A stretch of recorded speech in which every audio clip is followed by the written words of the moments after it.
Hello. Uh-oh. All right, we're going to get started right now. Hang on, let me get into Discord.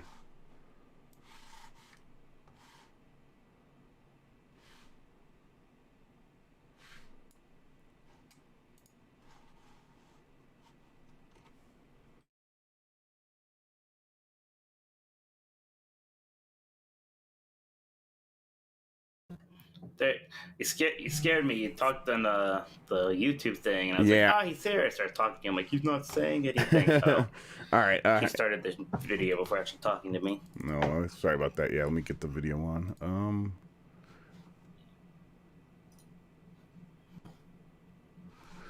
But why no? You talk to me now.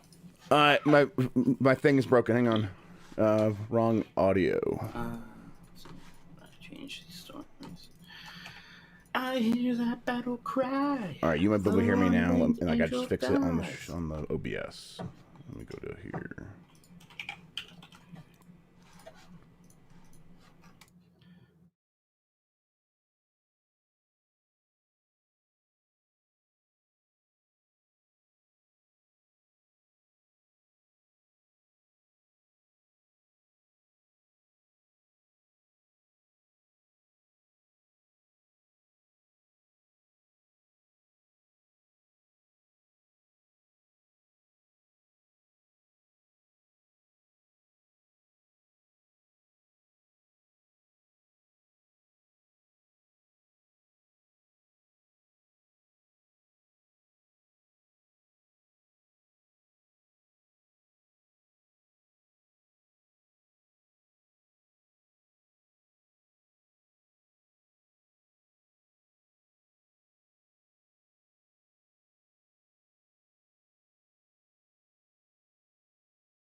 Hello.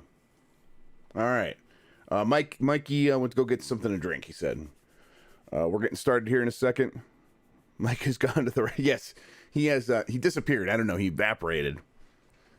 I mean, he's a good Catholic boy, so there's a very good chance that he was raptured and left me here.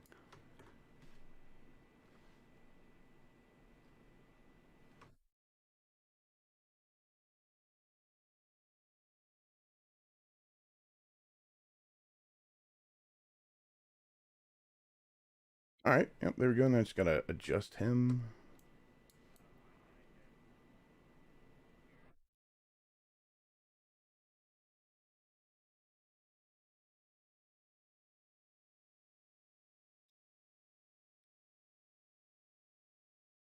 All right. Adjusting camera.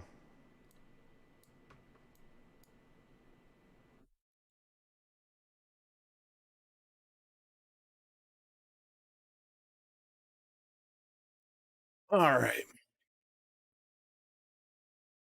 Yeah, Sean, I'm using the Audio Technica AT2020, and it is going through a Go XLR. Yeah,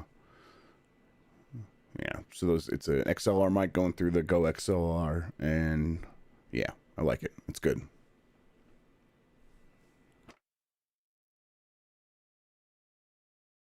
All right. Let's see here. Mike, I'm gonna unmute you. I've been muted? Well, yeah. I mean, just yes. I was talking like an asshole. You barely said anything. You were like, rah, rah, rah. You said you like grunted a few things. It's all gold though. Okay, I have Apparently they could hear me, so you're a liar anyways. Okay. All right. Well, they could hear you like before you left, maybe. Yeah. All right. Whatever. Jeff's sounding real sleepy today. Jeff, did you just wake up and admit it? Yes. Yes, I did. Nice. I have the rundown. I have stream elements, and what else do I need? Nothing else? Probably nothing else. Those are All the right. things. Okay. Did you write what games you've been playing on our rundown? Yeah, I don't remember. What have I been playing? I played played all a those little bit of games. Pokemon. I also played a little bit of Pokemon. Jeff, I don't mean to be really minute with my whining here, but it looks like my half of the screen is taking up more real estate than your half of the screen.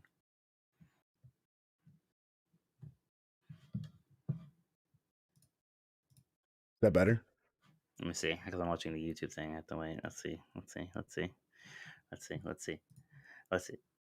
Wow. Wow. Now no one can see the Arby's thing you got me. Good point. I could just highlight the Arby's thing and that's it. Hang Look how beautiful that looks back there now. It's really nice. Yeah, Look, it actually looks really cool. It looks really cool. All right, hang on. Let me do this.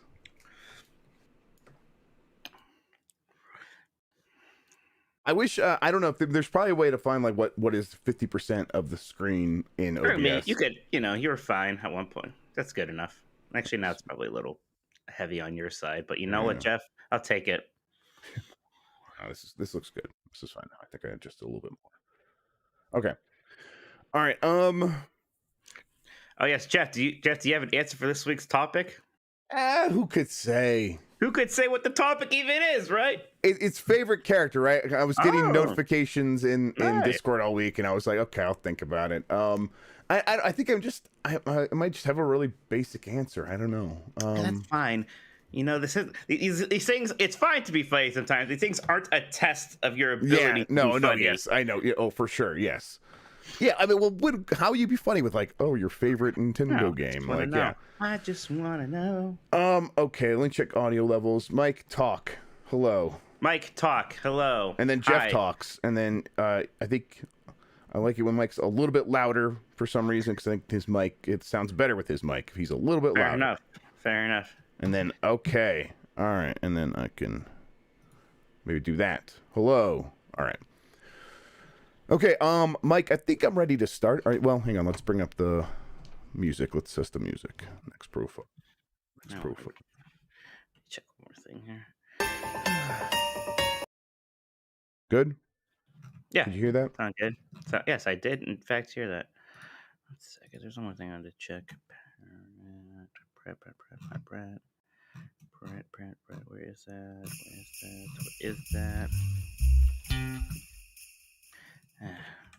Oh, that's bassy.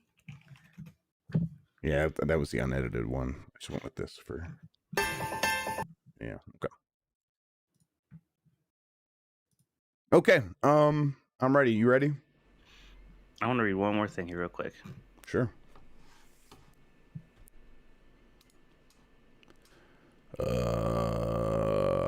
Morning voice. Hello, everybody. Mike doesn't like this when I have this voice in the morning. Yeah, it's weird. Morning. What is it? 10:47 over there. 9:47. Oh, okay, I'll allow it then. That's a morning. Yeah, that's morning for me. I'll tell you what. All right. I just couldn't sleep last night after playing video games and stuff, so I was up late. I understand. Well, I tell you what, I noticed you're up pretty late still playing Halo after I left. Yeah, see? So. I was up late, and then the reason I had to stop is because both kids woke up and came down here, and then I had to try to get them to sleep.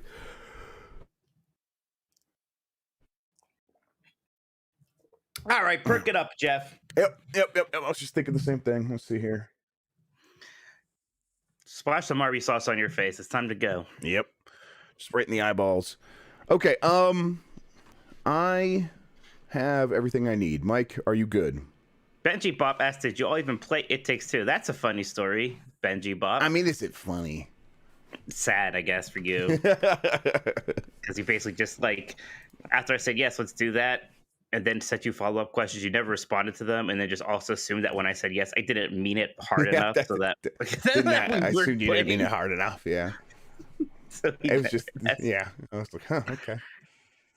Yeah, that didn't sound sincere. You thought I was lying. I just thought you were like, yes, it was totally my fault because I thought you're like, oh, I mean, well, all right, I guess we'll just figure that out later. And then you sent me messages later, and I missed those. So, all right, let me tweet. Like everything else, it's Jeff's fault. Yes, I should also tweet. I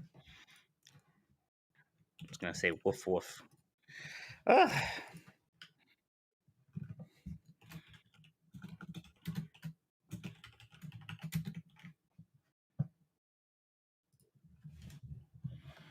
And then if you're watching, hit that like button. Okay, Mike, should we do a countdown and hit record and all that stuff? I mean, you don't have to do a countdown. You can just hit record. When have you ever done a countdown? Like every time I do it for myself mostly. Mm-hmm. I think you just don't pay attention. 5, 4, 3. That doesn't sound familiar. You never do a countdown. I'm Okay. convinced. Okay. All right. Fair enough. Yeah, fair enough. All right. I don't know. Maybe you do. I think people could check the tape, but all right. I guess so. Now I'm scared. Everybody's like, this doesn't seem like something we do. Has there always been a countdown? I just don't. I do a countdown. I hit the record button. I hit the button. Maybe you're right. And then you go. Right. I honestly think that, like, because the countdown doesn't really apply to you. You're just waiting for the music, so I think you just shut that out. No, Jeff is right this time. Okay, all right. I'm wrong. Okay. I tell you what. If I had been wrong, I was having a serious mental breakdown. Is what I was feeling like right there. I'm like, we got to. I didn't even want to argue with you too much because I was like, if I'm wrong, I'm gonna have to like go sit down in a corner for a while or something. It just sounded unnatural. Like why? It's like, why would you do a countdown? I just wait for the music anyway. All right. Go ahead. Here we go. All right. 5, 4, 3.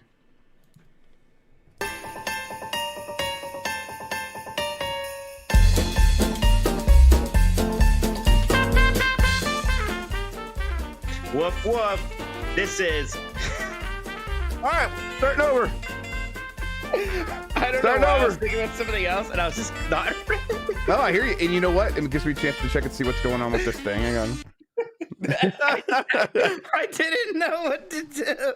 I'm questioning everything. It's all broken down. It's all broken down. I panicked and said woof woof, and then I didn't know what came next. All right, hang on. I have a sampler. Oh no, I'm losing. Chat. Nope. Yep. It was going through my chat mic too. Okay. We got this. This is gonna be a good show. Tell I you do want what. it to go through my chat mic, but I don't want it to go through broadcast mic.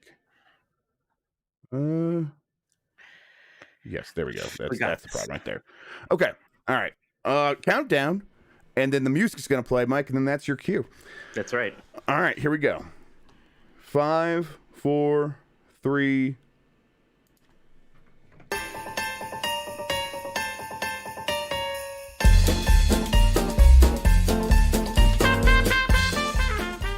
Woof woof.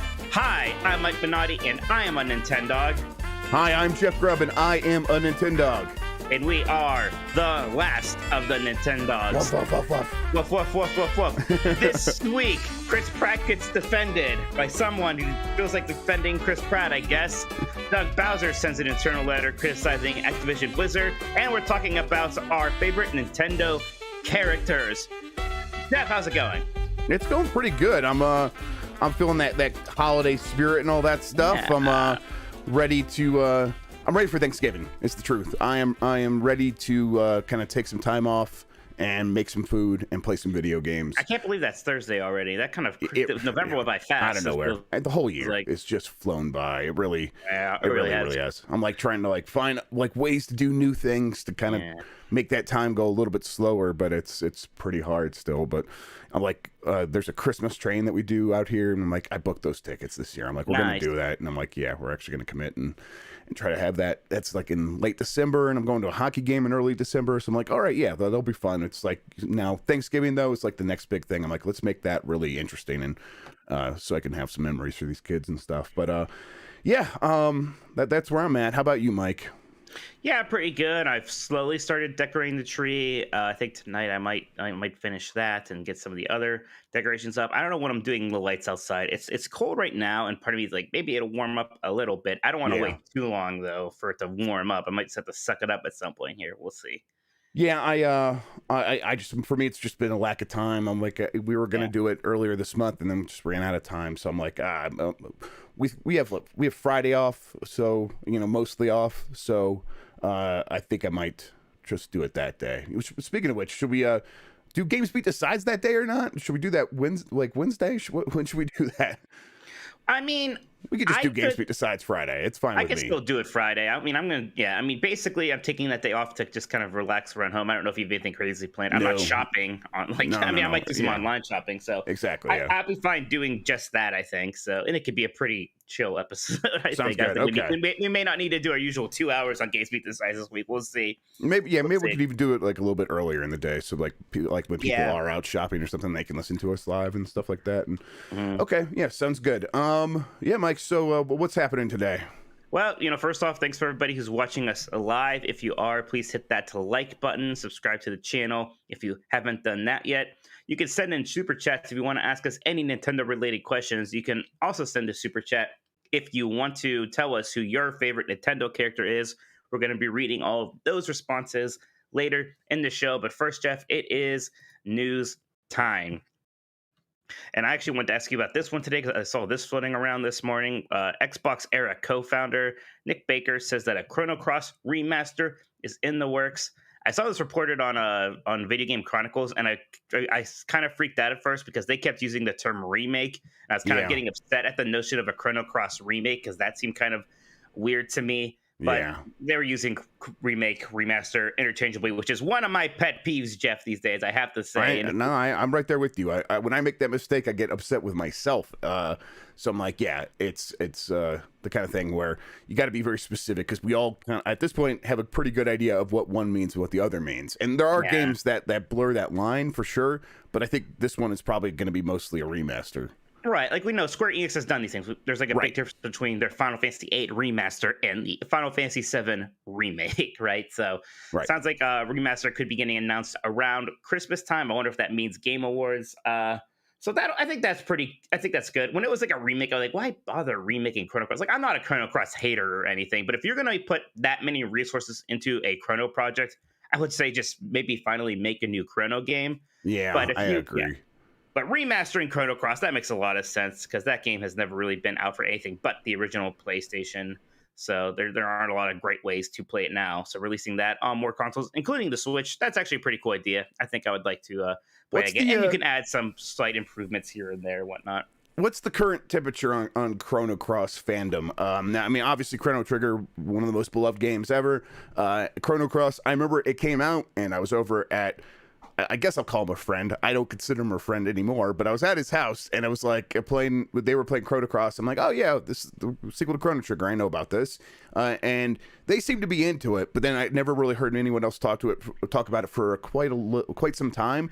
And then now it seems like it's building back up where people do like Chrono Cross. Yeah, I think that's right. Well, my recollection is that right when it came out, very high. Like I remember GameSpot gave it a 10 out of 10. That was back when like very few games ever had that. And then it had a sharp crash. Yes. In terms of like, and I think it's been steadily kind of going up since then. Where generally right now, there's a lot of people who really like Chrono Cross. There are still people who are kind of like down on it or mild on it. I'm a bit mild on it from just what I remember playing it back then. Like if the game was as good as its soundtrack, it would be the best game ever. Like the game has some really high points, but like one of the big gimmicks of that game was that there's like a zillion characters that can join your party, and it's like kind of neat. And there's almost a collect them all aspect of it. But because you're doing that, none of them have very good characterization, whereas Chrono Trigger had that incredibly like memorable and great core party. Here there's like a zillion people, and like you don't like get close to any of them because they almost are just like combat dummies that are in the party with you. Like there's a few characters that actually matter to the story, right? So that'll be. Visualizer says Gertzman has a funny story about the 10 out of 10 for Chrono Cross. Jeff, you have to ask your buddy Gertzman. But I wonder what that is. I'll ask. All right, I'm sure he's told it a million times. I'll look it up. Yeah, you'll probably find it somewhere. Yeah. Man, there was that time where I memorized which games GameSpot gave a 10 out of 10 to. It was that Tony Hawk's Pro Skater 3. I think Ocarina of Time, and I forget what else, but back for a while, like I had like knew which ones were like the best games, and like it meant something. One of the Half-Lives maybe got it. I can't remember. Sure, Half-Life 2 might have. I don't know if Half-Life 1 did. I can't remember. I think maybe Fandango did. I'm not sure. But so yeah, so that's something to keep an eye on. I hope that happens. All right, Jeff. So the bosses at PlayStation and Sony had sent internal memos criticizing Activision Blizzard, and apparently Doug Bowser also did this on Friday. The president of Nintendo of America. This is according to Fanbytes. Jeff, are they a little Johnny come lately to this? Is it a bad thing to be the last one to do it, or does it not really matter? Is it just about doing it? I think it's mostly going to be still turned on Activision, where people aren't. People noticed that they were the last one to speak out, but also this is still going to be like, okay, now everyone is speaking out against Activision in terms of hardware manufacturers. I think that it makes a little bit of sense that they were the last one to speak, because this is Nintendo of America. And they're going to have a little bit more of a sort of a thing where, hey, we're not Nintendo of Japan, so maybe we have to tread a little bit more carefully so that we don't step on toes back there, and make sure that they know what's going on here.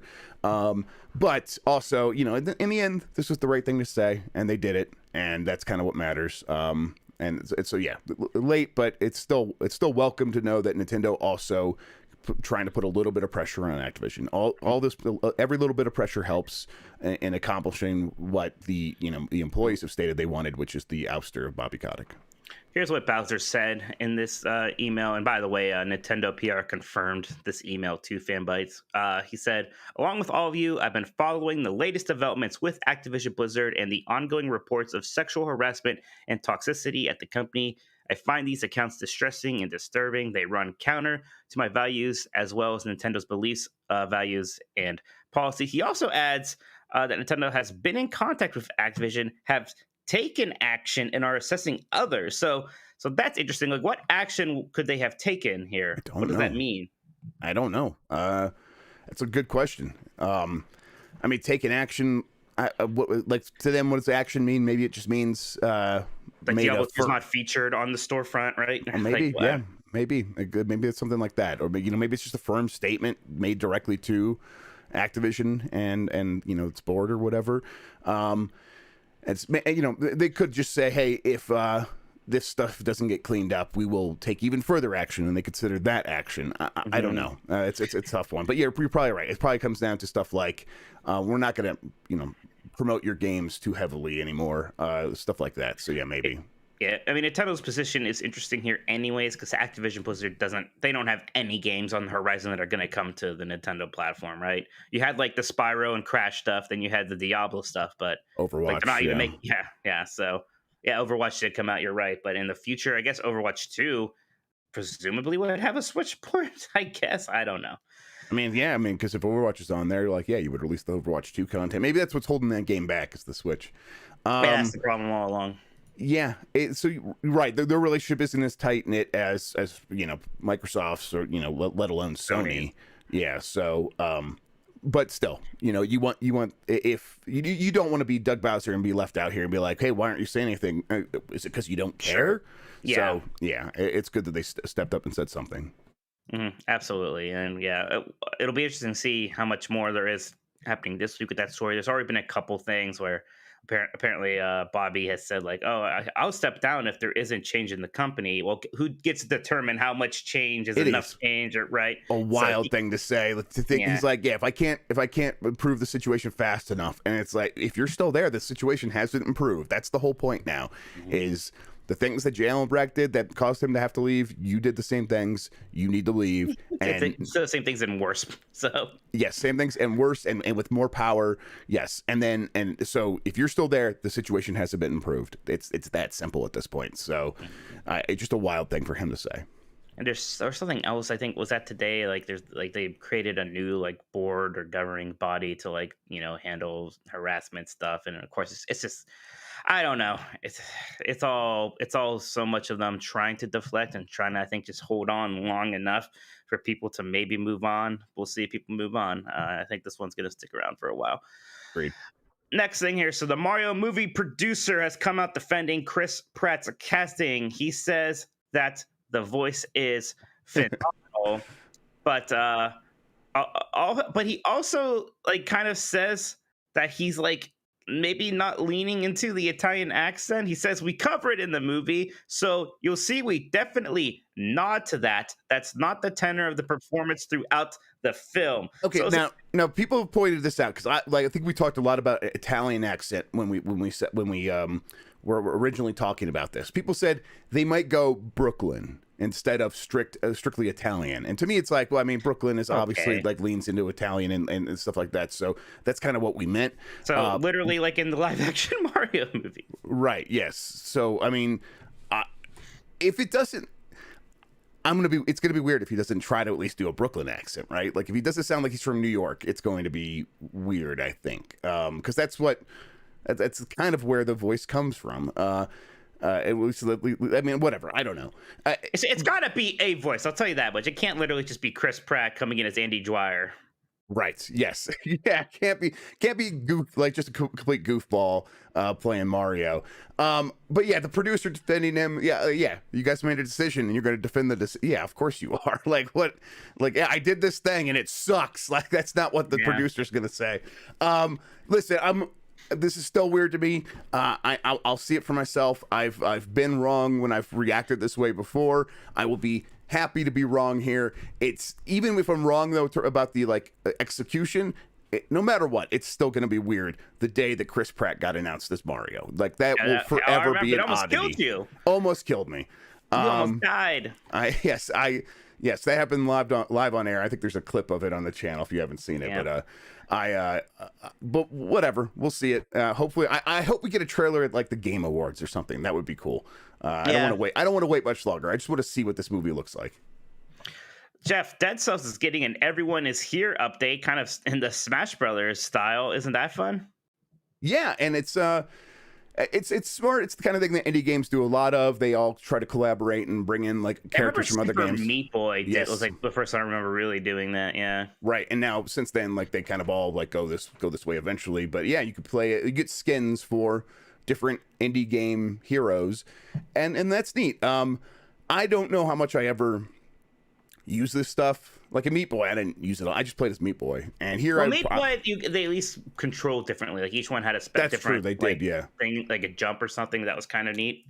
Here it's implied. Yeah, here it said either they're skins, they're probably going to play exactly the same, and that makes sense. Well, so it looks like each one has a new weapon. So like Hollow Knight gets the pure nail, Guacamelee gets polo power and stuff like that. So it could be kind of interesting to maybe mess around with. Yeah, I mean, yeah, I would probably test it, and then, but I just think in the end I'd probably go back to just playing the game vanilla. But still, it's cool that they do this sort of thing, and it does work to sort of get you excited about other indie games. And if you're a fan of like Hollow Knight, maybe you come into Dead Cells because of this. I get why they do it. It's interesting.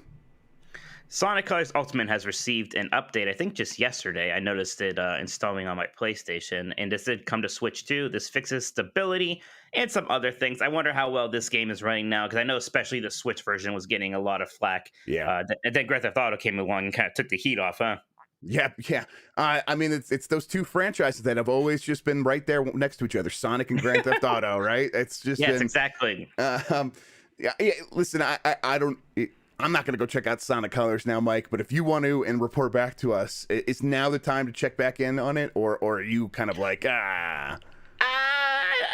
Look, I never really liked Sonic Colors that much in the first place, like unlike some people. And even when, like, aside from the technical issues, when I was like replaying this remaster, there was like a part of me that, especially after a bit, was like, yeah, these games are fine. If I'm going to play one of these, what do they call it, the boost Sonic games, I'd probably rather just play Generations anyways. In general, I'm not a giant fan of the boost games. Like when I was playing Sonic Adventure 1 for the extra live stream, I'm like, I definitely prefer this style of a 3D Sonic game more so than the Sonic Forces, Sonic Generations, Sonic Unleashed style that has become predominant here. Which is why I'm really hoping that next Sonic game, which has had like 2 rumored names now, Sonic Rangers and something else, I hope that's doing something new. And I also hope that this time when they try something new, it actually works, unlike with Lost World. Yeah. All right, last thing here. Pokemon Brilliant Diamond and Shining Pearl had the second biggest boxed game launch of 2021 in the UK, behind only FIFA. Pokemon Brilliant Diamond alone is already the best-selling Switch game, I believe, or had the best Switch game debut I think it's the best selling Switch game already in Europe. Jeff, even though this seems to be coming in kind of like soft in terms of like hype for a Pokemon game, it's still a Pokemon game. Yes. It's going to sell like absolute crazy, and this is kind of a good reminder of that. Yep, I think that's exactly right. I mean, we know that the remakes tend to sell a little bit less than the new games, right? And this is doing exactly that, but also still coming near to topping the chart. I think if you combine these games, they do outsell FIFA. So yeah, that's impressive, and they really are the same game apparently. Like they're not like the same exact ROM on the card. They just like flag out certain things, or so like the combined sales outselling FIFA.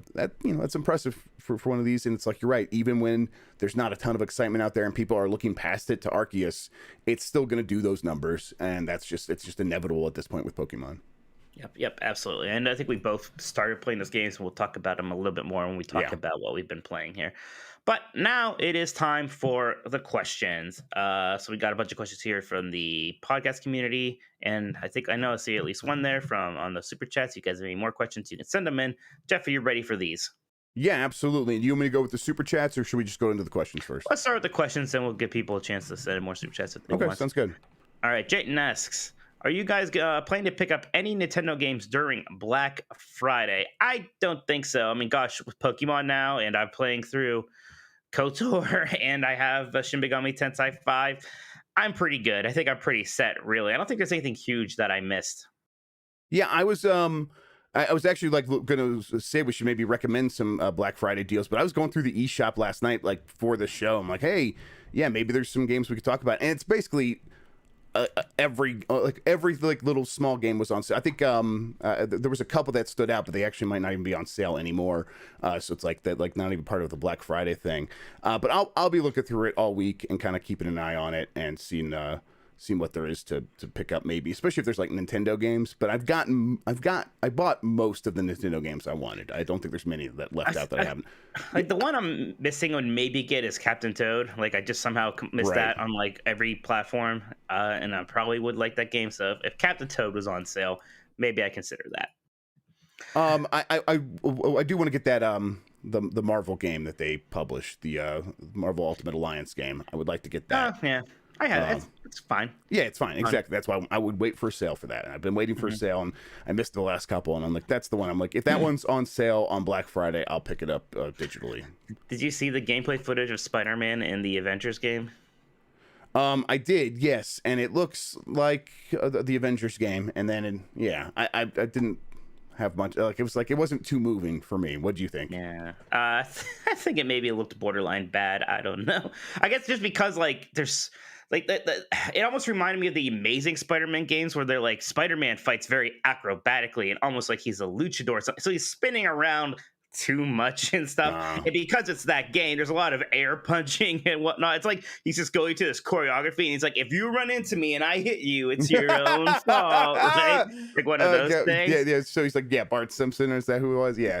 Yeah. It was a little goofy look. Also, apparently there are no story missions. It kind of felt like they're like, we signed a contract. We have to release Spider-Man. Yep. Let's do this. And I tell you what, it's like that contract probably worked out for nobody because it couldn't possibly be worth whatever Sony had to pay for that. And now it's like, well, now no one else gets this character for like no real good reason. So everyone basically lost with this Spider-Man thing is how I feel about it. Yep.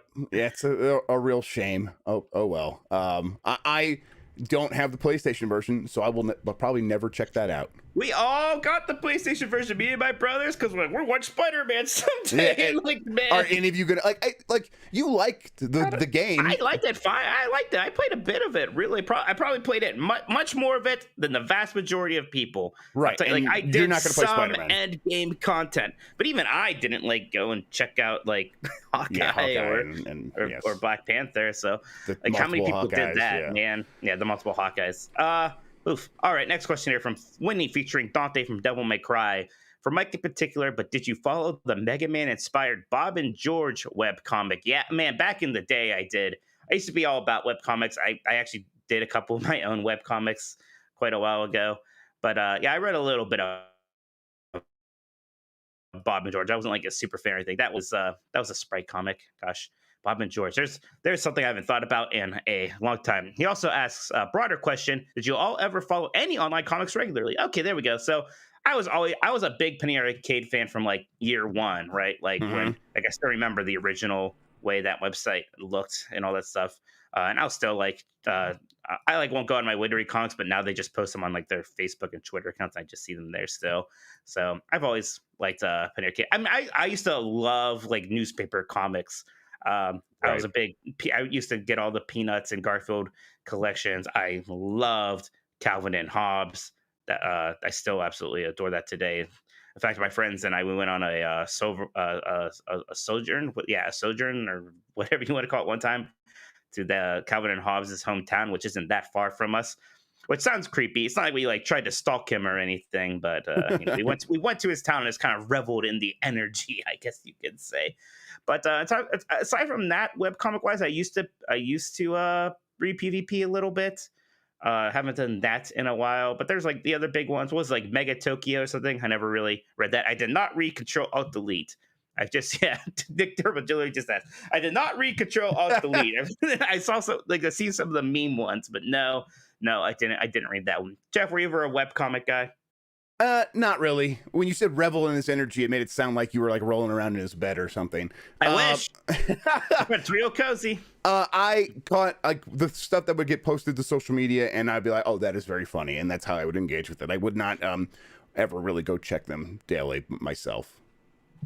All right, from Revan, is StarCraft 64 still the least appropriate Nintendo port of all time, or is some modern AAA game that doesn't run on Switch overtaking it? Man, I've never played that. I do wonder what the heck that is like.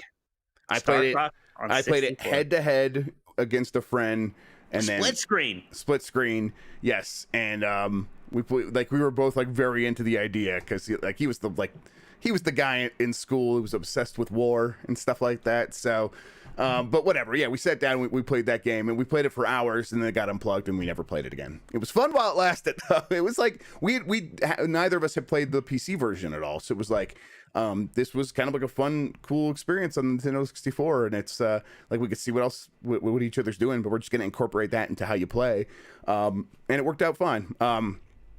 Is it? Like, it's still, even having that good experience, I think Evan might be right in that it's the least appropriate port of it, to a Nintendo system of all time, though. What now? Is there something that's like come around lately on Switch that is maybe even less appropriate? Did they ever port one of the Postal games to Switch? Right. Yeah, I feel like if you like the Switch library is so vast at this point, you could probably go in there and find something that technically is a port and be like there's a lot of like visual novels that probably got ported from the Vita that feel a little bit weird on a Nintendo system still, but yeah, like the one where all the old consoles are like naked girls. That one.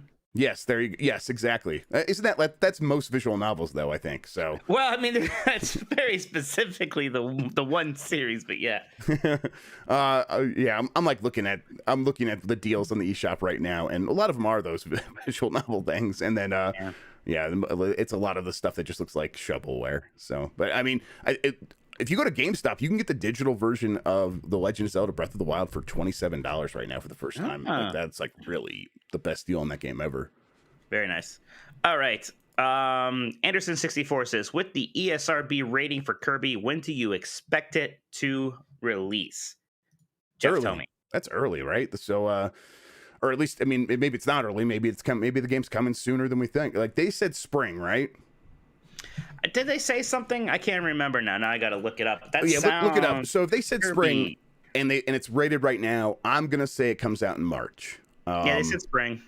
March.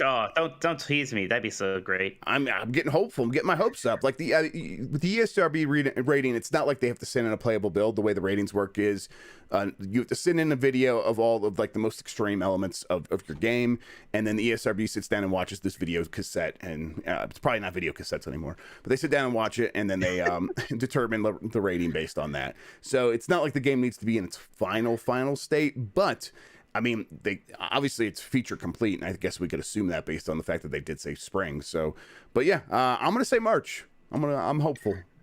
Jeff, now I'm just like looking at the page for this game. This It might like looks in terms a of lot games of that fun. actually have a 2022 release date. It's like not counting Final Fantasy 16. This might be my most anticipated. Yeah, and game it's like next year. there's a good chance it could disappoint, just like if it's like really, There is. if it's really dull. Simple. But also like this could be the one. This could be the one where it actually works out amazing. and it's like a lot of fun. And it's like, oh, now Kirby's in 3D from now on. At least there is a 3D Kirby, fork from now on, and that would be very exciting. Turbo Sean asks, so Mike, now that you've come around on Star Fox Assault, how big of a fan of Crystal are you? I mean, I'll tell you what, I think I maybe like Star Fox Assault in spite of Crystal. They really lay it on thick with Crystal in that game. They're like, hey, she has human boobs. Did you see? I know. Did you see this? At least, like, why is she still wearing her dinosaur planet outfit? Bikini, like they didn't give her like a space suit or something. Like I don't know. I mean, you know why? It's for the fans. This is fan service. I guess so. Her like bizarre, like English accent. She sounds like Bayonetta to me. So, I'm getting similar vibes. Oh man, I want that. I want that mod with her in there instead of Okay. Yeah. So look, I'll talk more about Star Fox Assault later because I was surprised how much I did enjoy that. Gur Bear says, "Happy Thanksgiving to the Nintendogs. Happy Thanksgiving to you." Yeah, happy Bear. Thanksgiving. We appreciate it. You have been given the task of adding a Gobbledy Gooker costume to the next Mario game. What benefits and drawbacks would such a costume bestow upon Mario? Well, the benefit is that you would befuddle Gene Okerlund. Jeff, how much do you know about the Gobbledy Gooker? I don't know anything about the Gobbledy Gooker, but I'm not, like, just based on context clues. Is it a wrestler? So it was like the late 80s, I think early 90s WWF. They just had a giant egg by the ring for weeks, maybe months. And they're like, this egg's gonna hatch around Thanksgiving. And there's like a countdown timer. And everybody's like, holy shit, Ric Flair is coming to WWF. That's what everybody assumed was happening. Because they thought Ric Flair was gonna hatch out of the egg? Yeah, they thought because they were building up so much, like a wrestler's coming out there. It's a big wrestler reveal. So then it's like time for the Gobbledy Gooker to hatch, and it's literally just a guy in a very bad looking turkey costume. And me, Gene Okerlund, God bless his soul, had to go out there. And it was like, what's going on here? The guy goes, Gobbledy Gooker, and he's like, I believe he says his name's the Gobbledy Gooker. And like everyone's booing and everyone's mad. Oh man. And it's gone down in history as a very bad time. But they bring it back on time now because now we all laugh at it. But yes, that's the Gobbledy Gooker. So beautiful. So that's the benefit, is that he would befuddle Gene Okerlund. The drawback would probably be that everybody around you would be upset and try to hurt you. Fair enough. Well, respect to the Gobbledy Gooker. Pinball Jr. says, what happened to that Switch exclusive Resident Evil game? Yeah, frequent leaker Jeff Grubb. What happened to that? Well, listen, it's I don't know if I've ever said that this was exactly. I'm not blaming you for that. I think a lot of us I forget if this one was ever actually like a real rumor or something we just all assumed based off of Monster Hunter Rise and the fact that there have been Nintendo exclusive Resident Evil games before. Yeah, and there was rumblings of this. I would imagine that is probably still going to come because it does make some sense. The RE engine runs really well on Switch, and those Switch games tend to sell very well. And it's the kind of thing where you could probably put a team on that while you were figuring out the next mainline Resident Evil game. I don't know. I think it's probably still going to happen. Was that one of those things that was on the Capcom leak? Because I can't remember if it was on the Capcom leak, then maybe it definitely is real, but I just don't remember at this point. So yeah, that's kind of rough. I'm not actually sure. I'm not sure now. There's so many things on that leak, and I basically remember there's Phoenix Wright ones, and like there's some Mega Man-ish thing, which could have been anything, but I forget now. I almost feel like it was, but I can't remember. Dragon's Dogma 2 was the one that was on there that we haven't really seen yet. Yeah, there's Biohazard Apocalypse for Q3 fiscal year 23, and then there's Resident Evil Hunk for Q4 fiscal year 24. We haven't even gotten that Mega Man match game for Q3 fiscal 22. Which we assume is just all some kind of mobile game, right? They did just release a Mega Man mobile game though, so that's why I'm a little bit more hopeful. But yeah, it does say the word match in it, so yeah. Who knows? All right, next up here. Sorry, I had to sneeze. That's fine. Nintendo Bro says, what side dish is Wario bringing to the Thanksgiving dinner? Just garlic, just raw giant cloves Gonna of eat it like garlic apple. Yeah, and like a an apple, yeah. garbage bag that he's just gonna empty out onto the floor. He's gonna pick on that all night. It's a beautiful thing to witness, actually. It makes me very thankful. Matt OK says, if Nintendo forgoes a Switch Pro, what does that mean for studios that were counting on the improved performance for their upcoming games? Thinking specifically of Mario plus Rabbids Sparks of Hope, which looked way too good to run on the current Switch hardware. Yeah, I mean, like, it's possible that they may have just found a way to optimize it really well. We have seen like some Switch games that look way better than it feels like they should, like, Luigi's Mansion 3 and stuff like that. I don't think anybody, I mean, look, at a certain point, if you make your game assuming a Switch Pro's coming out and Nintendo never told you that one was, that's kind of your own fault, right? Mm-hmm. Yeah. So, I mean, I think the assumption here might be that Nintendo did say something was happening and then pulled back on it. And so maybe some developers are being left out in the cold. And I don't know if that's the case. I think if that's the case, I feel like people would that would come down to the grapevine a little bit if people were upset about that. Right. Yeah. If people were upset about that, you're right. I think that there's a chance that maybe these games just get optimized in different ways. Like Mike said, there's other techniques like DLAA got announced, deep learning anti-aliasing, which is the thing we've talked about before, which was basically the technology that NVIDIA was using in their Shield TV that enabled you to get like higher resolution video out of stuff and didn't have to use that deep learning super sampling. And so it's the kind of thing that maybe could run on Switch. Maybe that's the sort of thing that starts coming to consoles. So, coming to the one console that has NVIDIA hardware. Although in DLAA, like AMD's thing, FreeSync super resolution or something like that, whatever it's called, it's not FreeSync, but whatever, that can run on any hardware. So those kinds of tricks maybe start coming to Switch, and then maybe those games can run a little bit better and kind of get a little bit of a boost, but we'll see. Yeah, that sounds good. All right, Nintendo Bro says, which would you rather play? Fire Emblem that plays like WarioWare, Metroid that plays like Luigi's Mansion, or Advance Wars that plays like Splatoon? Wasn't Battalion Wars already kind of an Advance Wars that plays like Splatoon? It's been so long since I played Battalion Wars. I actually just downloaded it to play it again because I've never really played it all that much. But yeah, that's what my memory of it is that it played like a third person shooter. So yeah, they were very reminiscent of Splatoon. I don't know. A Metroid that plays like Luigi's Mansion. That doesn't actually. No, I think I'd like Metroid.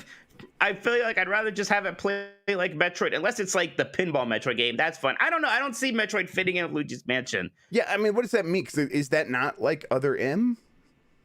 No, I mean, I take it very literally. Like, it would be a spooky mansion or something. I don't know. Like, you would have like the weird kind of like turnaround radio up and down controls and all that stuff. You know what I mean? You could do a lot of fun stuff with Fire Emblem that plays like WarioWare. Yeah, you could do some really the silly things like the relationships and stuff. And yeah. You would totally lean into the whole waifu thing. Yeah, yes, the tea time. They had the tea time minigame in the new WarioWare, and that was fantastic. Yes, yeah, exactly. Incredible. Right. Yes. Yeah, good point. Yeah, you could like just extrapolate from there, and that would be a real fun time. So that's my choice. Yeah, I think that's the clear winner this time. Is a Fire Emblem that plays like WarioWare. I tell you what, in general, the blank that plays like WarioWare is usually a pretty good choice. Yes, agreed. All right. Next, Lower Legend says, do you think there's ever a chance that a Sony rep makes it in Smash? I know Microsoft likes to play nice with Nintendo, but Sony seems less interested. I mean, you never say never. Like we know Microsoft's very much about meeting, like their whole like meeting people where they play thing, right? Mm-hmm. And Sony is doing a bit of that now. They, they're releasing PC games. So who knows? Maybe in 10 years that becomes, well, why don't we just release some games on Nintendo platforms, like some of these older stuff or whatever, or at the very least be like, yeah, sure, you could put Kratos in Smash Brothers, I guess, whatever. Not anytime soon, but I would certainly never say never. Agreed. I'm right there with you. All right, Jeff, we have some super chat questions because that's it from the community here. We do, and I'm going to give people one more second to send in super chat questions. I brought a segment, Mike, and it's a simple one, okay? Whoa, okay. I found a good way to like find the good deals on the eShop, and Mike, you're going to give us worth it or not worth it, okay? Okay. All right, so let's start here with the one that seems to be the most popular. The World Ends With You Final Remix was $50, now $35. Mike, is it worth it or not worth it? That was $50 before. You know what? I don't understand this game without the dual screen thing that the DS version had. I'd still rather just play this game on the DS, even with all the extra effort that goes into it. As much as I like that game, I don't know. $35, that's an old game. I'm gonna say not worth it. That's still too much to me. No, that's the answer. All right. Pretty Girls Panic Plus Worth was $6, now $4.79. Is this a visual novel, Jeff? Yes. Probably not worth it. All right. Let's. Panzer Dragoon Remake was $25. Is now $6.24. Oh gosh, come on! Yeah, it's got to be worth $6.24. I know the remake didn't necessarily blow people away, but for $6, it's Panzer Dragoon. Come on. Couple more. The Wonderful 101 Remastered was $40. Is now $18. Oh, that's worth it. I got to make sure if I have that or not, because actually, I remember playing the demo for that game for Wii U and liking it quite a bit, and I feel like I would actually really like this game if I played the full thing. I think that's worth it. I'm trying to see if there's any other ones that you might know. Here, we'll go this one. This one's the fourth most popular deal. Dot Cat Milk was $10, now $2. Excuse me? Dot Cat Milk, and it's just a picture of a kitty, small little kitty cat. What do you do to the cat? No, hey Mike, I don't fucking play these games. I just ask listen. I just say what the deals are. Do you milk the cat? You probably give the kitten milk. Usually that's the process that usually involves a cat and milk. Dot Cat. Is this related to the Dot Hack series? I don't know, but there's another one right next to it. Dot Dog. Now no Dot Dog Bone, just Dot Dog, and it has the same exact deal. So I'm sure they're related. Are these just Nintendogs ripoffs? They probably are. They almost certainly are. Although, so here's the weird thing: the Dot Dog one has a cartoon dog. Dot Cat is just a JPEG of a real kitten. So it's like they're not maintaining the style here. It's throwing me off. Okay. So Mike, is it worth it or not? $10 to $2. No. Okay, fair enough. It's not worth it. I'll say these ones I don't necessarily think Mike will have an opinion on. They're not funny, so I'll just point them out real quick. Dicey Dungeons was $15. It's now $3.74. That's probably worth it for that game. That game's pretty fun.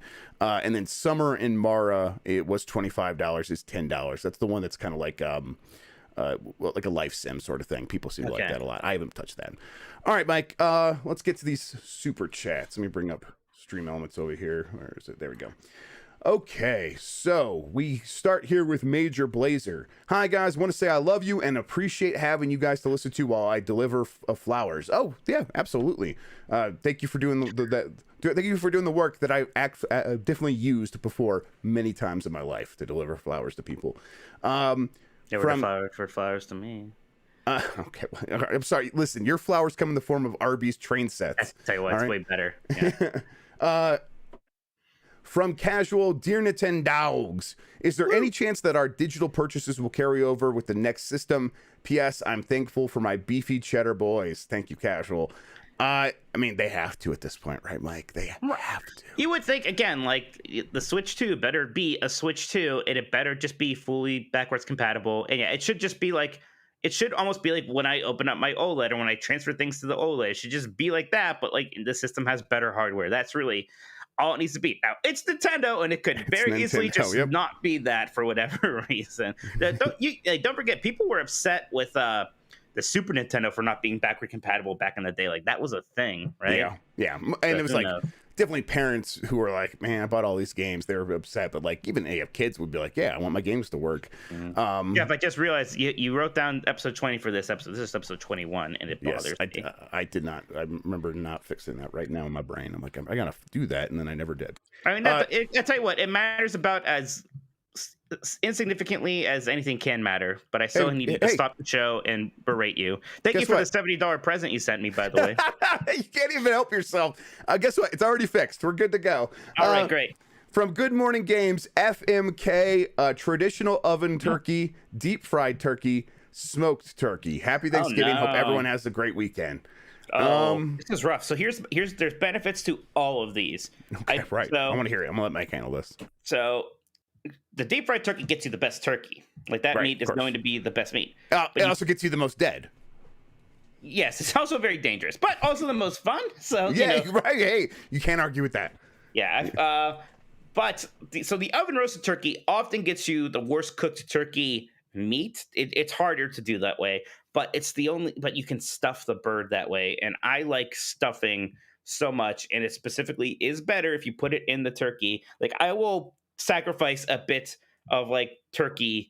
Right, because you could Like just slap the juiciness. turkey on a sandwich the next day, and that'd be But like the you main just way. smother it in gravy You anyway. smother it in gravy. Fine. Yes. But I need my stuffing, so that's important. The smoked turkey can also taste very good. You can't stuff it. It also can make the best gravy, though. If you collect the drippings from cooking a smoked turkey and you make gravy out of that, and you have smoked turkey gravy, oh, that's incredible stuff right there. So I think this. I guess I'm just saying that the turkey itself isn't that important to me because I think I'll kill the fried turkey. I'll fuck the smoked turkey, and I think I'm gonna marry the roasted turkey. Also, like Thanksgiving, I still like the romanticism of the oven roasted turkey. It's still like very that, yeah. pretty and aesthetically nice and stuff Yeah, like that. so- But Mike, I'm disappointed. I thought you didn't do drugs. Now I hear you smoke turkey. Can't believe you. Can't Oh believe yeah, right into my veins. From Reservoir Doug's, happy Thanksgiving, Thanksgiving beef lads. In terms of numbers, how many BOOBS do you think exist on the current Nintendo Switch platform compared to, say, the Wii? Thanks. Oh, significantly more. Yes, yeah. I mean, like, so much more that it might as well be infinite. It might as well be infinite. Like, if you were looking at it in terms of, like, percentages, yeah, it's significantly more. Right, exponential. Yes, exactly. Yes, they are orders of magnitude greater. And the deep thinker, Mike, I am your son. I have the Okay. paperwork. Why have you not responded to my emails, DMs, texts, phone calls, etc.? Wow, Maury moment here. Mike, Yeah. you are the father. Yeah, well, I just can't be having that crip in my style. I'm sorry. Mike's a bird, man, but Mike's got to be free. You can't That's hold right. Mikey down. All Yeah. right, that's what we always say here on this show. Mikey's a bird. Let me know who your mother is, though. That's going to define how our relationship's going to be. That does it for the super chats, though. If anyone else wants to send any more in, we will get to them before the end of the show. We really appreciate everyone sending in their comments and everything. And as we have the segment coming up here where we talk about our favorite Nintendo character, if you want to add that and you aren't in the Patreon to get into the podcast producers channel in the Discord, well, you can still send in a super chat to submit yours. All right, Mike, that does it for me. Back to you.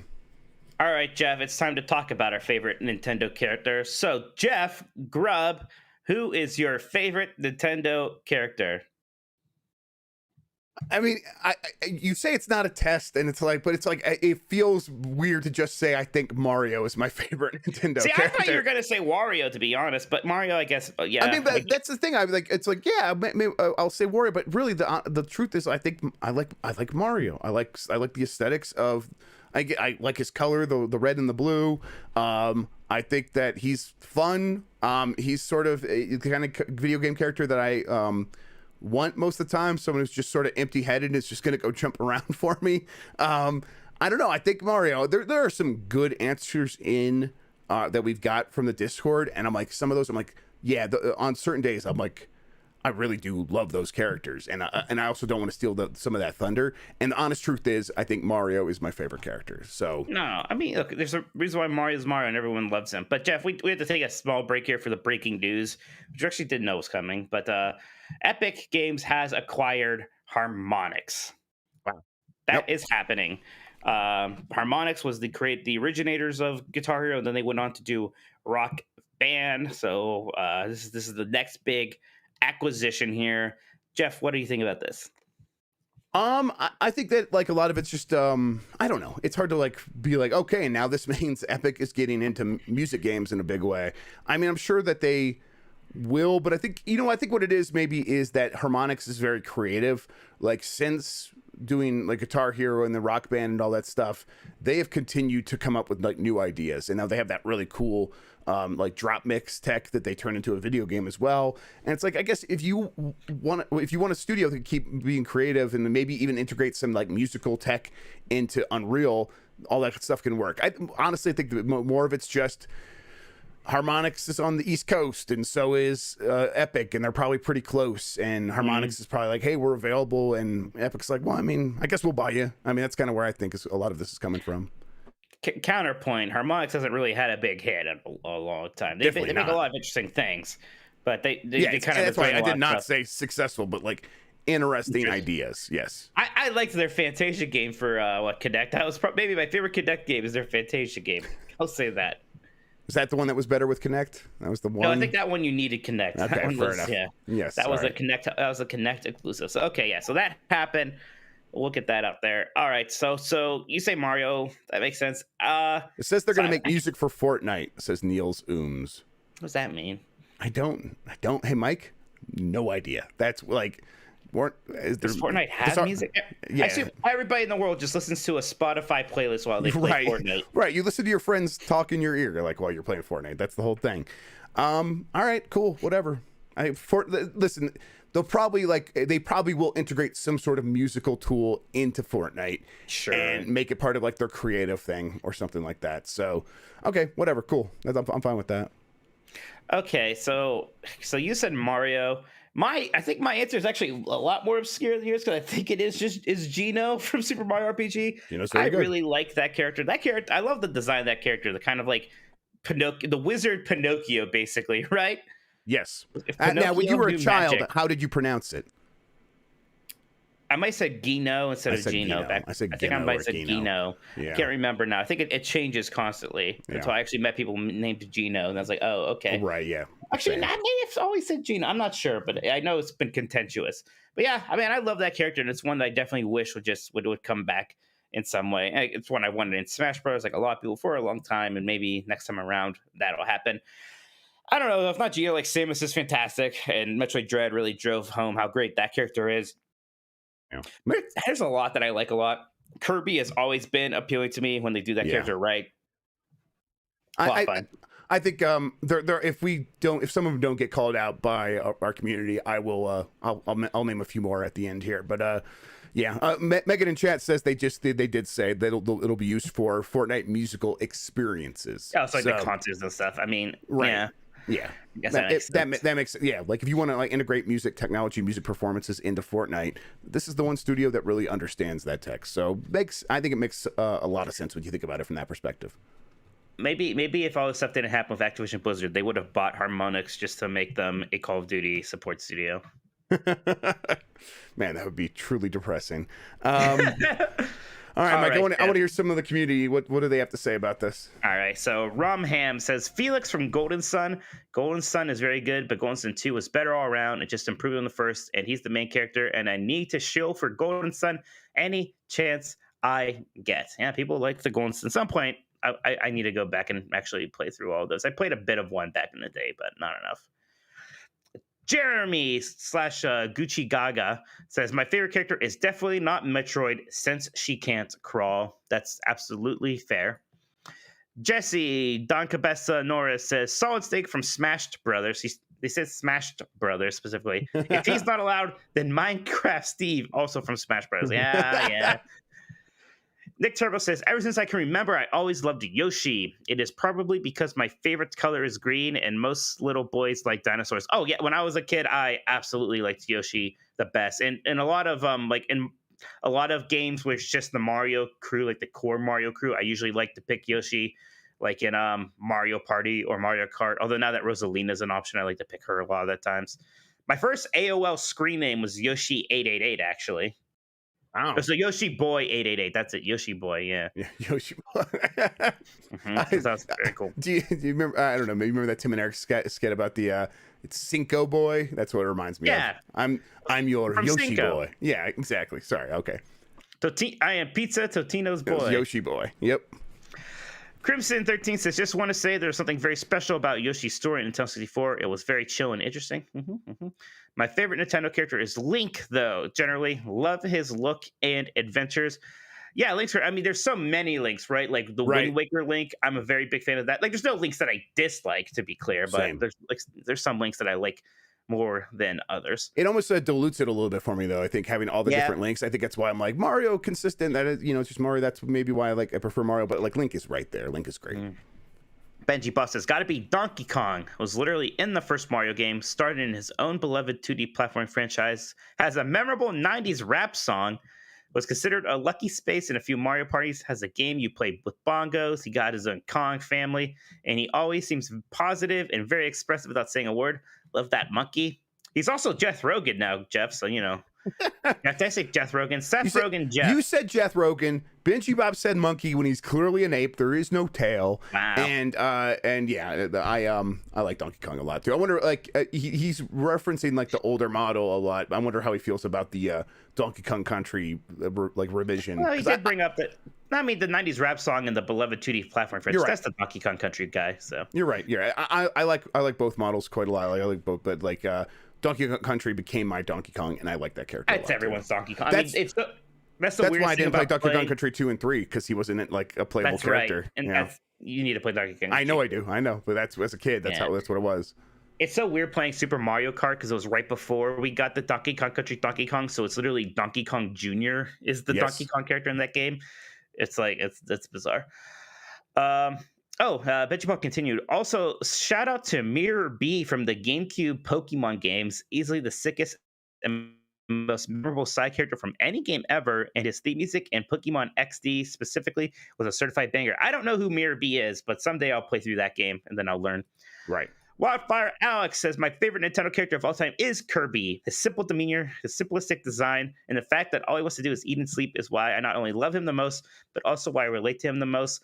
Honorable mentions go to Samus and Yoshi. Yeah, like Kirby is so unassuming, and like there's like some mystery to his like weird, very nonchalant existence, but it's also like clear he is very powerful and he raises all these questions, right?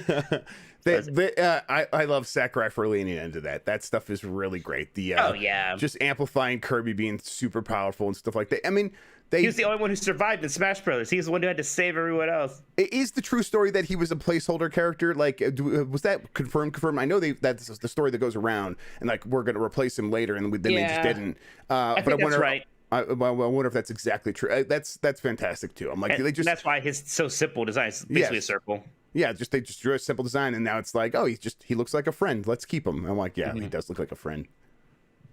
Winnie, featuring Dante from Devil May Cry, says, Luigi, he manages to be beloved and overlooked as a kid. I identified with half of that. Nintendo does a very good job of still making sure that like Luigi does feel like he's somehow like overlooked or overshadowed, even though at this point he's Luigi, right? Like every 4-year-old on the planet knows who Luigi is. Mm-hmm. But they still do a good job of kind of keeping that like chip on his shoulder, or like that little bit of patheticness that really makes Luigi special, right? Yep, I like Luigi a lot too. Oh yeah. Revan's continuing from his StarCraft 64 kick, I guess, and says, my favorite Nintendo character is Sarah Kerrigan. All right. Well, at least as long as we're talking about the original StarCraft and not the kind of cliche redemption plot arc that they gave her in StarCraft 2, which I know infuriated Jeff, right, Jeff? Oh yeah, I was lamenting that. I was moping for days. Yep. Low Religion says, my favorite character is Zelda. I always loved his green tunic and silent attitude. It made it easy for me to put myself in his shoes. Wow. From a guy named Low Religion. Wow. Low Religion, just always in that green tunic. That's how I think about Low Religion. Jedi Moss 4 says, Metroid Dread reminded me why Samus Aran remains one of Nintendo's coolest characters. She never backs down from a fight, and all of her armor variations she gets in the games look good.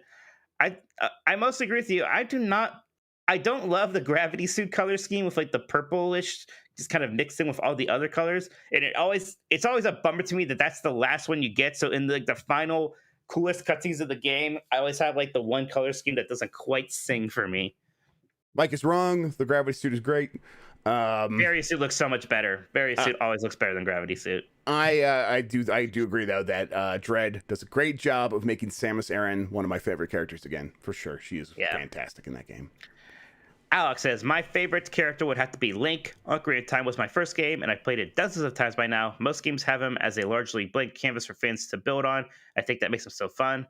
Ocarina of Time, Majora's Mask. I've shamefully not played it to completion, he says about Majora's Mask, by the way. And Twilight Princess have an especially fun theory where the Link of Ocarina of Time dies in the Lost Woods. Majora's Mask is Link's struggles with accepting death. Then in Twilight Princess, we get the Lost Hero as a trainer, a Stalfos, which happens to be what Hylians are supposed to become if they remain in the woods. And I think that's pretty much, that is interesting. It's pretty much confirmed that that guy who teaches you sword fighting in Twilight Princess is the Link from Ocarina of Time, which is like kind of almost crazy that they did that. Yep. Usually they don't. Yeah. Anderson64 says, Bike, my favorite Nintendo character is Toad. Oh, that's a good answer. I love how he's always there for his pals as a support character and his fast acceleration as a go-kart driver. His personality is loud, and the weird noises he makes always makes me laugh. Yeah, Toad is great. I do like Toad. Yep. I like anyone that can do a Toad voice, too. If you can do a Toad voice, like that's a fun party trick, and I will want to hang out with you. I can do a Toad voice. See? See what I mean? It's really fun. Jeff Grubb's an incel. Oh. Never mind. Plain milk is fine. My favorite Nintendo character is Samus, says Turbo Sean. I've always liked female characters who buck the damsel in distress trope in favor of going out, kicking ass, and saving the day all on their own. Samus isn't just another one of these cool characters. She's one of the biggest badasses in all of gaming. They really messed up her portrayal in Other M, basically turning her into another one of Team Ninja's generic dead or alive anime waifus. I'm glad that Mercury's Steam really turned things back around and Samus returns, and especially in Dread. She isn't just cool because she's usually a quiet, stoic character. She's cool because she lets her badass actions speak louder than words. As a result, when she does speak aloud, even 5 or so words just hit way harder. Yeah, like it's great how much of Dread she's not a silent protagonist, like as some kind of like weird rule of video game logic. She can talk, she just doesn't need to say very much. Yeah. It's great. It's awesome. It's such a good characterization for sure.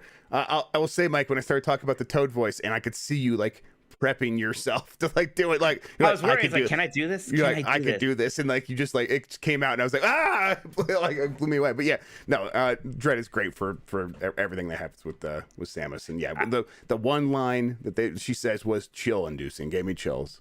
Oh yeah, I can't do many voices, but apparently I can do Toad. Okay. Giggy64 says, there's only one Nintendo character that I respect the most and only want to seek approval from life. That honor goes to flight instructor Big Al from Pilot Wings. Big Al is great, for sure. While his ice-cold aviator glare may intimidate the most dedicated flight boys, I see him as a pinnacle of cool. Big Al will laugh at your attempts to pass his advanced flight classes and will easily admonish you with the most painful get-good advice when faced with failure. And yet, under that stone visage lies a big softy who will literally cry tears of joy if you manage to get 100% on his flight test. Big Al, you big softy, you're one of the best. You know, this reminds me of actually Commander Khan from Elite Beat Agents, which would maybe be another one of my answers. Yeah. That's a good character. Always makes me think of what's his name?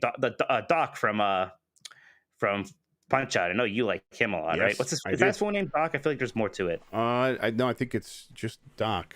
Doc Punch Out. Let me see here. Yeah, now I feel like Doc Lewis. Something. Yeah, Doc Lewis. There we go. I know it's missing. Yeah. I want to say Doc Hudson, which is for something else. I want to say Doc Brown, which is wrong. Well, that's definitely wrong.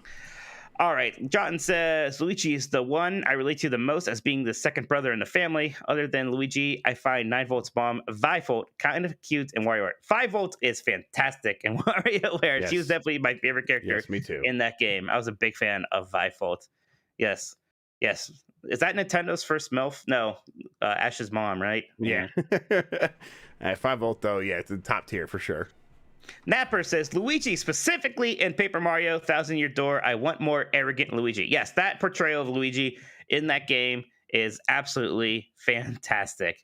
His whole, like, you always are talking to him about the adventure he's going on alongside yours, and he has, like, his partner character, and the partner character is always like, oh, this guy sucks. I hate him. Get him away from me. It's so good. Gert Bear says, I'm not seeing enough love for Fawful in this discussion, so now I have Fury. Yes, Fawful is one of the best characters ever. There's some great, that's like the first time I think I was really impressed with the super memorable writing in a Nintendo game.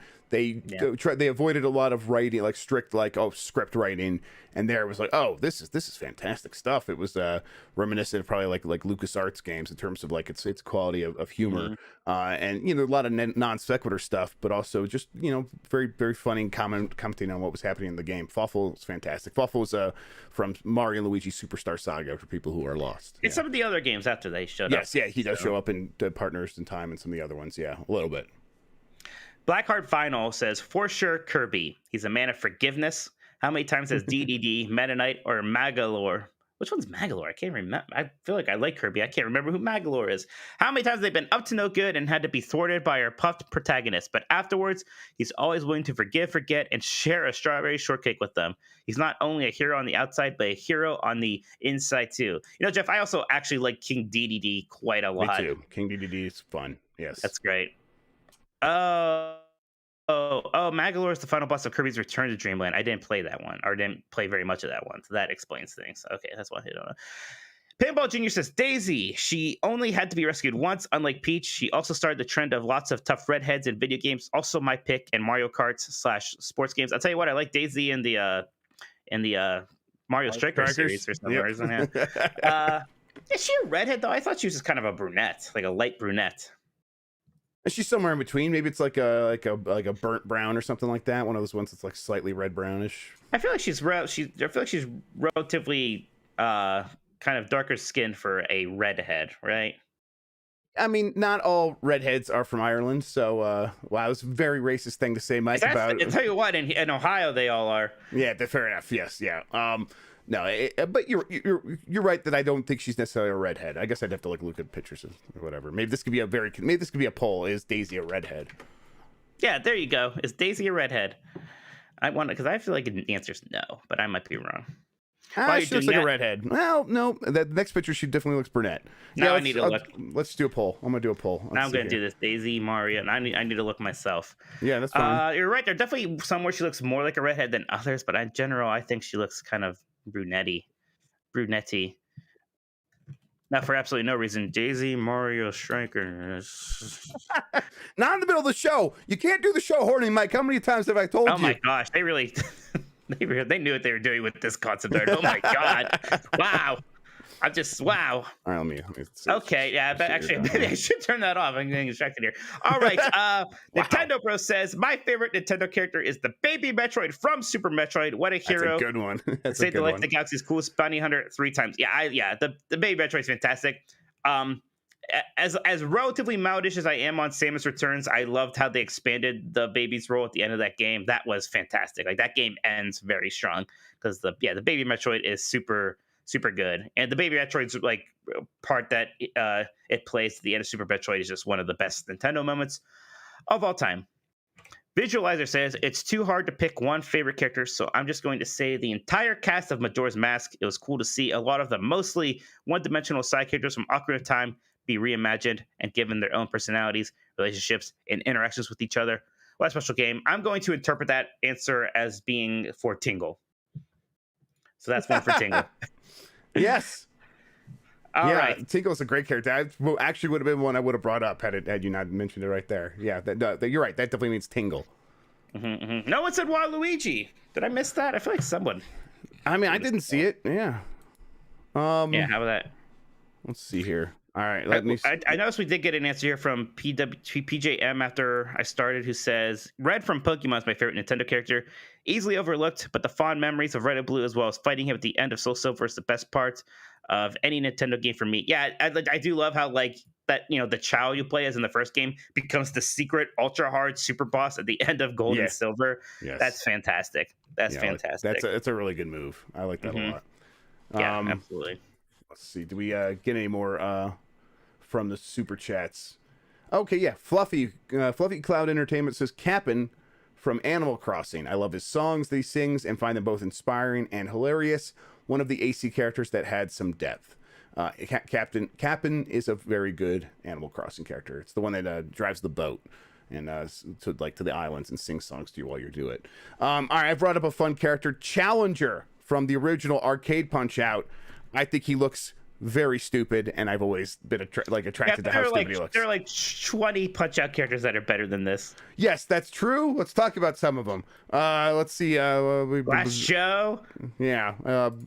Obviously, yeah. Little Mac is very Soda good. Popinski. Yeah. Come on, Bald Bull. Bald Bull is fantastic. Yes. Let me see here. Super Macho Man. Mike Tyson. I'm surprised no one said Mike Tyson. I would have actually accepted that. Yeah.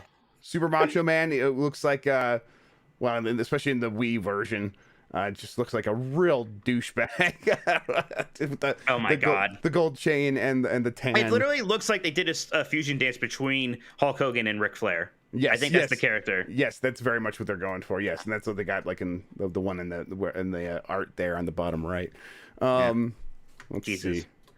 And Surprisingly, then, no actual Macho Man in him, but yeah. Yeah, true. Like they were probably afraid of lawsuits. They probably had a different name, and then the one with Super Macho Nick Man. Turpin just said, "I'm a fan of the Mii's. Great and simple character customizer." I don't know. That's the wrong answer. Mii's are the wrong answer. Sorry, Nick Turpin, but that's incorrect.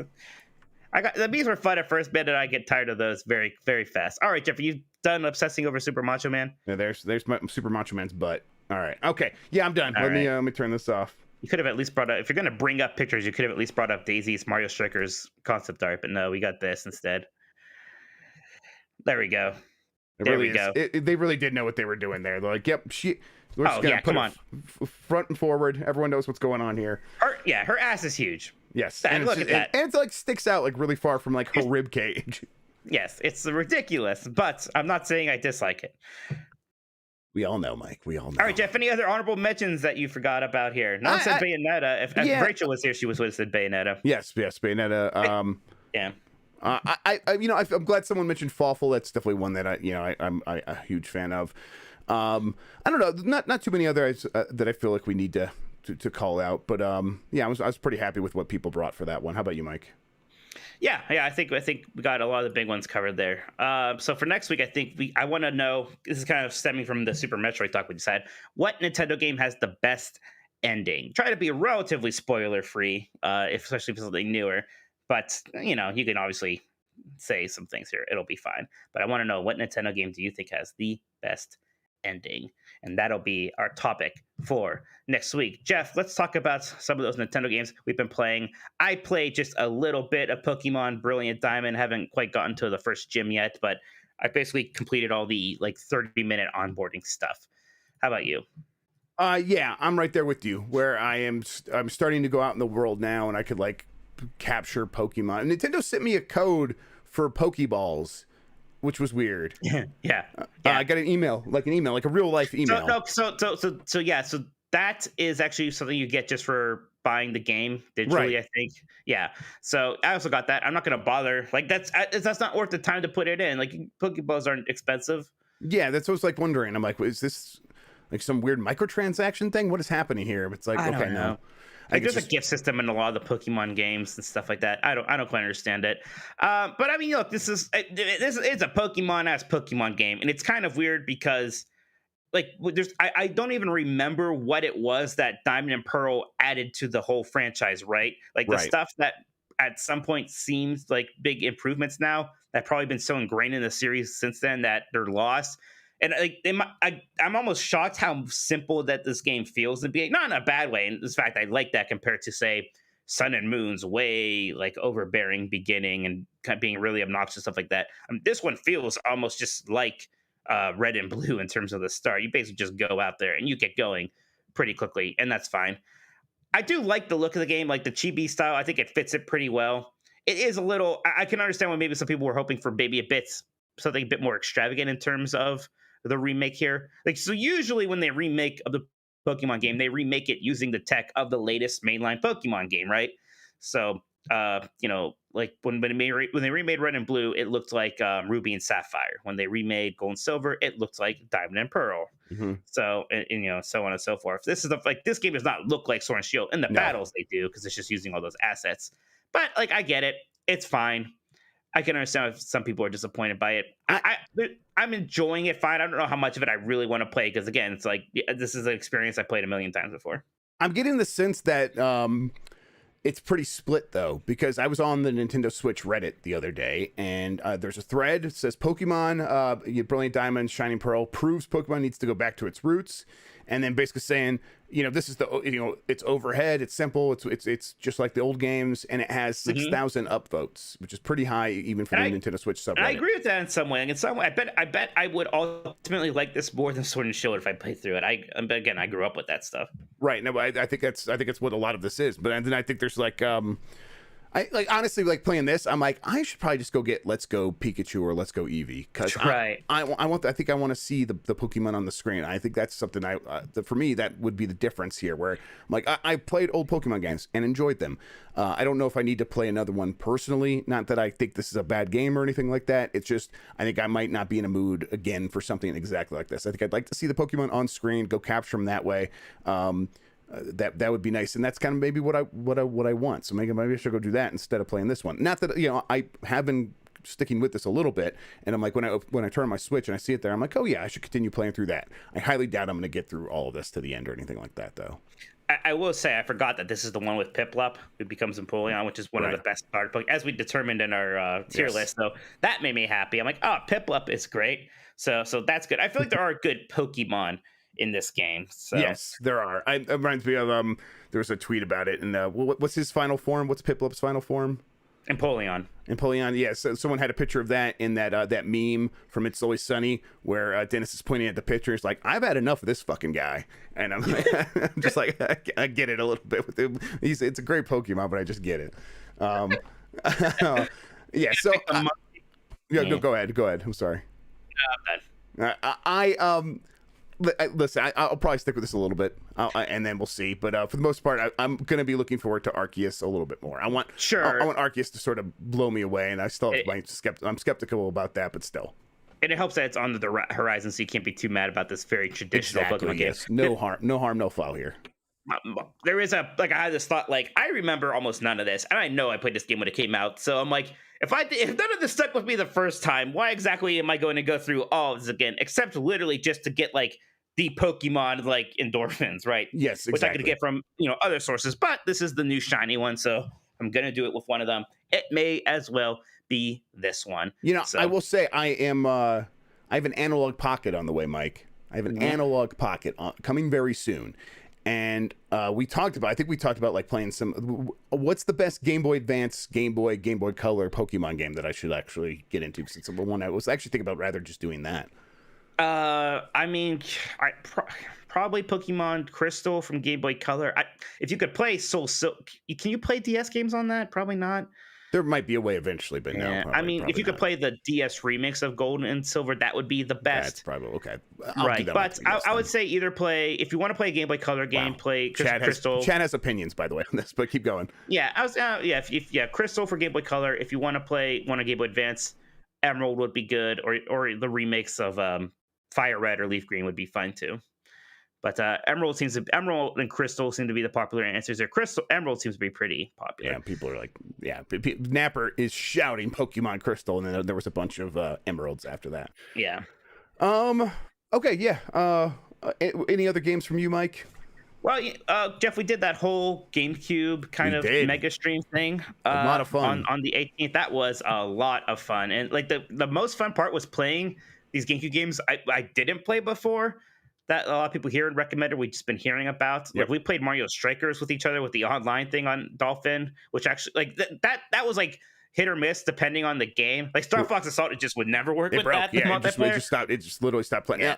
I thought about it. Maybe we actually should try that. The options I tried. You know what? Maybe we don't need to play Star Fox Assault online. Actually, yeah, I was like, let's try a different thing. No, it didn't work, and that was the universe telling us to save ourselves.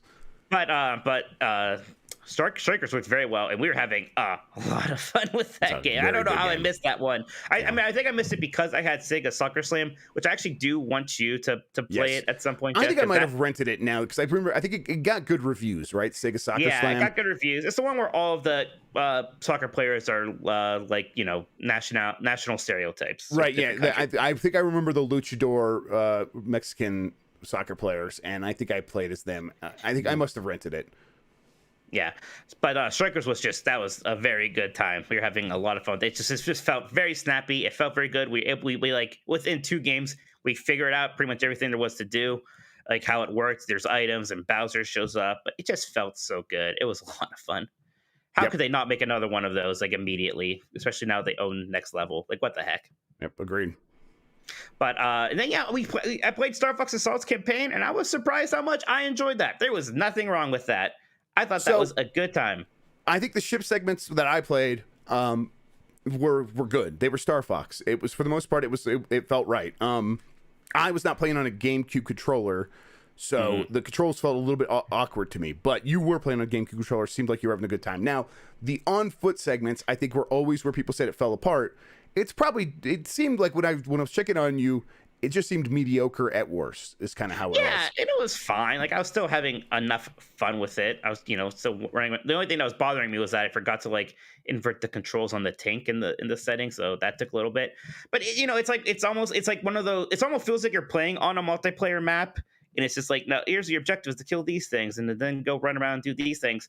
So it was as interesting as a well-crafted Star Fox level in the Art Wing, but it was still fun. And when the boss showed up, that was pretty interesting. I think I might play through Star Fox Assault. Maybe I'll stream some more and play through the rest of Star Fox Assault because I was surprised. You're an affiliate now, so yeah, you might as well. There you go. Well, and apparently, like one of the bigger complaints with the game too is that it's too short, which sounds fantastic to me. I feel like I probably do only want to play about 4 to 5 hours of that, so that's absolutely fine.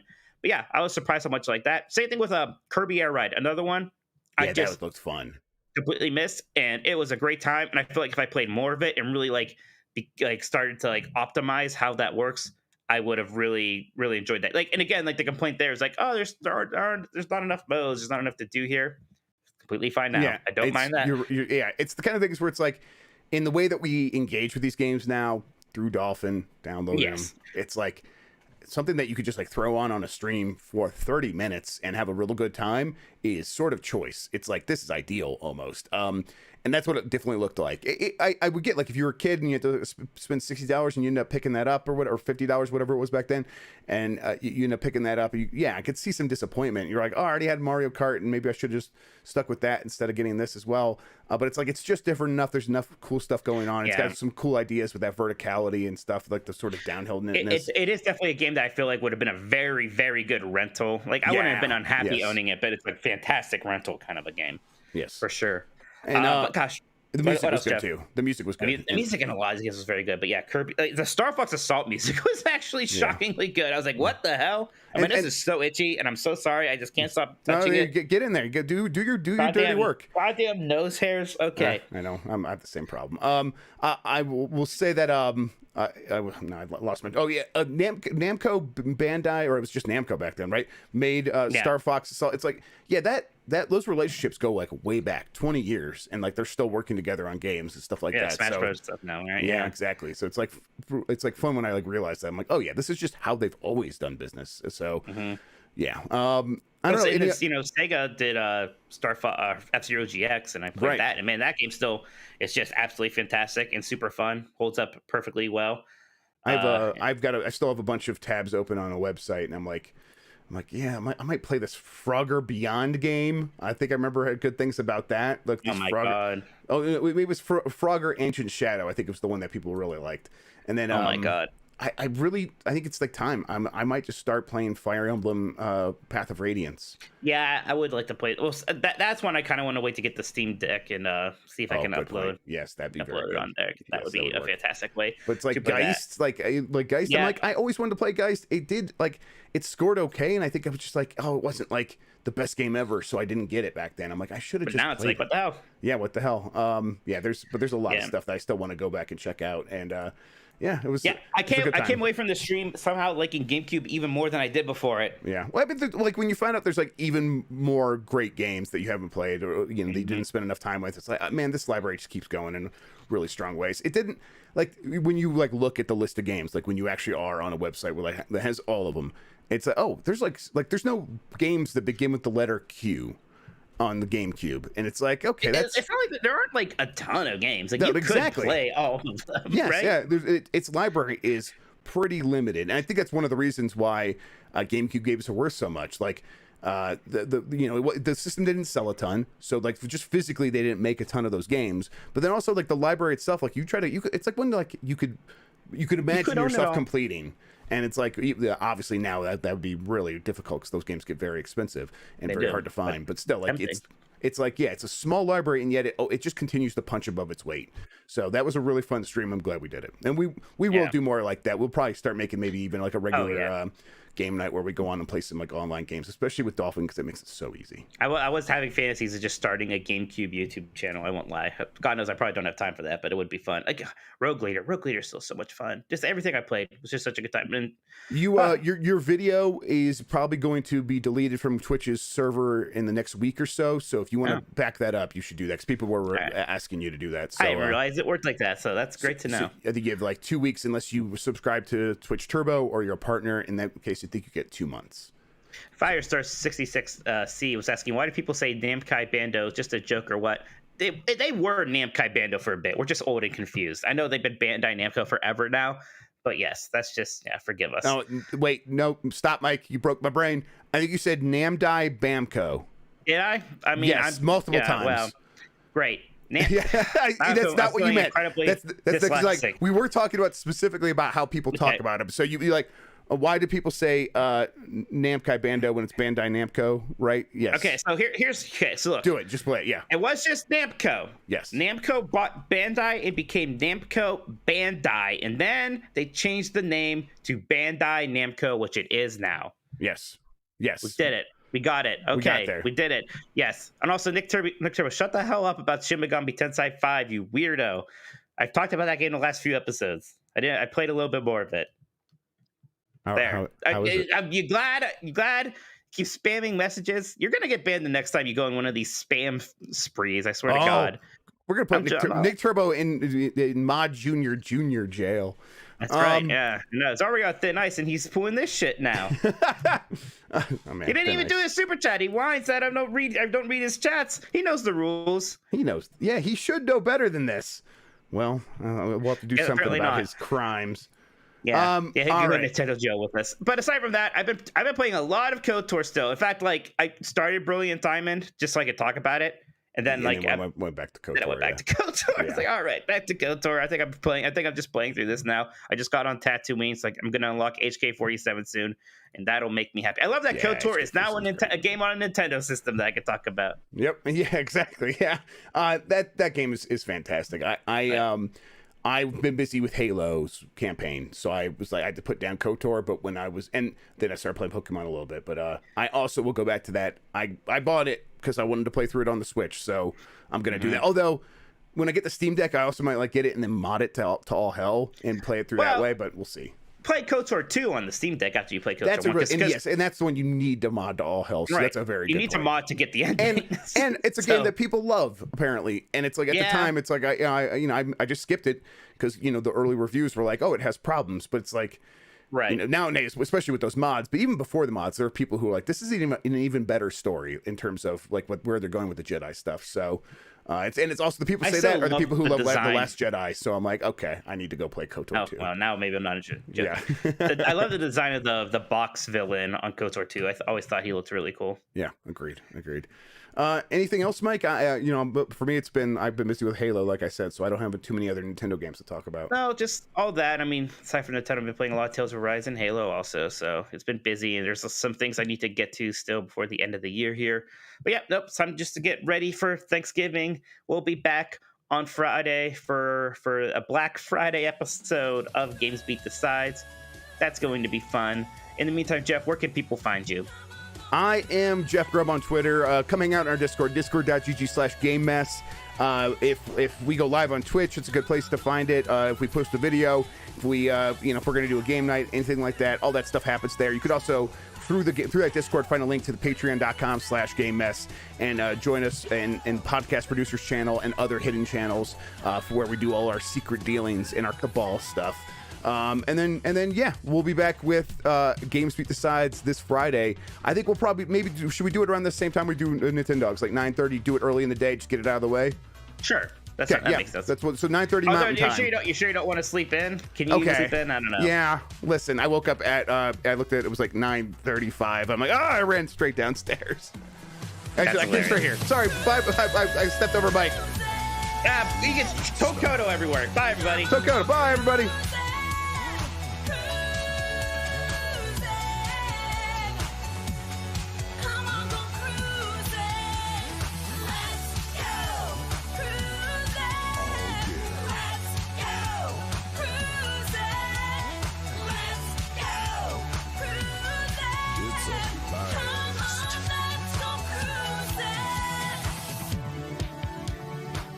for watching.